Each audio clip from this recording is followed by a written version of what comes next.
If there's one thing Amazon.com is about, it's obsessive attention to the customer experience. The secret sauce of Amazon, where there are several principles at Amazon, but the number one thing that has made us successful by far is obsessive, compulsive focus on the customer as opposed to obsession over the competitor. The second one is that we are willing, I would say even eager, to invent and pioneer.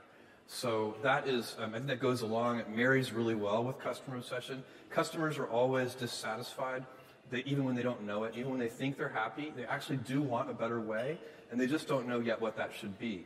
And that's why I always warn people, customer obsession is not just listening to customers. Customer obsession is also inventing on their behalf. Third one, it's really central to the way we think about all of our business problems and a bunch of things at Amazon, is we're long-term oriented.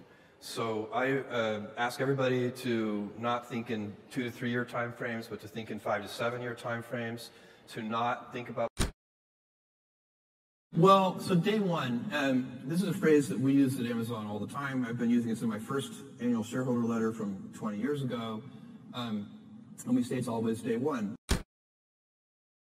Easy to have ideas. It's very hard to turn an idea into a successful product. You need a combination of stubborn relentlessness and flexibility. And you have to know when to be which. And basically, you need to be stubborn on your vision, because otherwise it'll be too easy to give up.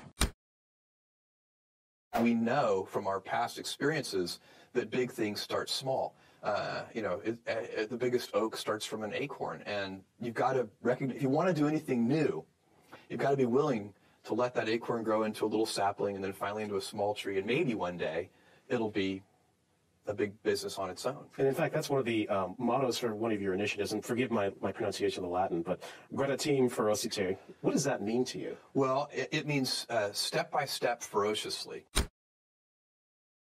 No team should be so large that it cannot be fed with just 2 pizzas.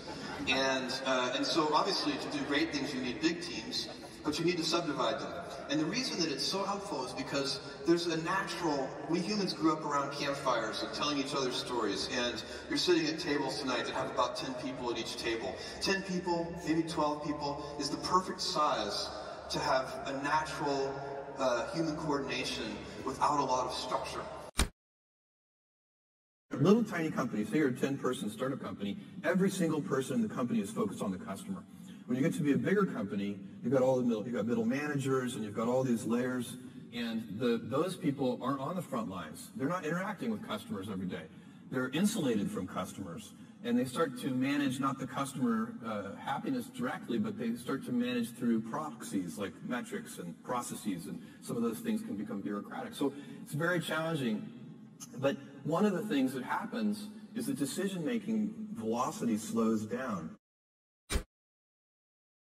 My job, one of my jobs as the leader of Amazon, is to encourage people to be bold. And if you're going to take bold bets, they're going to be experiments. Experiments are by their very nature prone to failure. But big successes, a few big successes, compensate for dozens and dozens of things that didn't work. The main job of a senior leader is to identify 2 or 3 important ideas and then to enforce great execution against those big ideas. I get 8 hours of sleep. I prioritize it. Unless I'm traveling in different time zones, sometimes it's impossible, but I am very focused on it. And for me, I need 8 hours of sleep. I think better. I have more energy. My mood is better. All these things. One of the things that's very important to note about stress is that stress primarily comes from not taking action over something that you can have some control over. No PowerPoints are used inside of Amazon. So every meeting, when we hire a new executive from the outside, this is the weirdest meeting culture you will ever encounter, and because what we do is somebody for the meeting has prepared a 6-page memo, a narratively structured memo that is got, real sentences and topic sentences and verbs and nouns, not just bullet points. And it lays out and supposed to create the context for what will then be a good discussion. So, and then we read those memos silently in the meeting.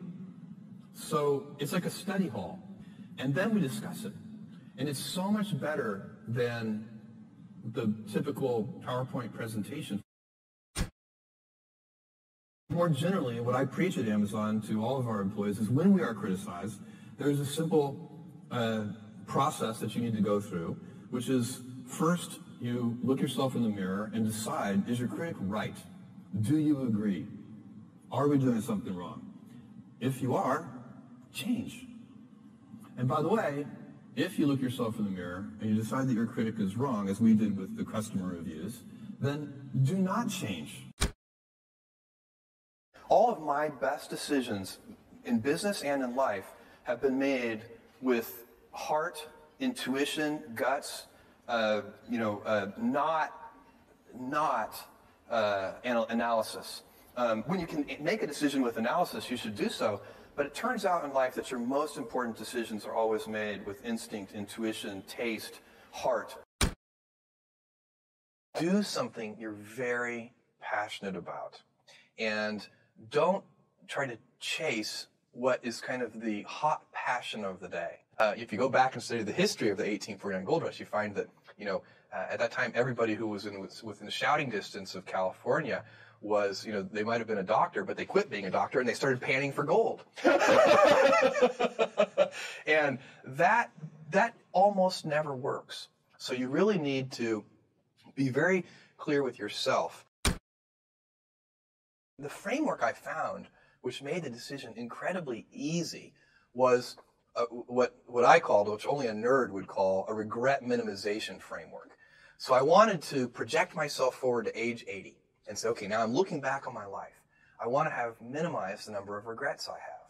And I knew that when I was 80, I was not going to regret having tried this. I was not going to regret having trying to participate in this thing called the internet that I thought was going to be a really big deal. I knew that if I failed, I wouldn't regret that. But I knew the one thing I might regret is not ever having tried. And I knew that that would haunt me every day. And so when I thought about it that way, it was an incredibly easy decision. Be proud not of your gifts, but of your hard work and your choices. You can't really be proud of your gifts because they were given to you. You can be grateful for them and thankful for them. But your choices, you choose to work hard. You choose to do hard things. Those are choices that you can be proud of.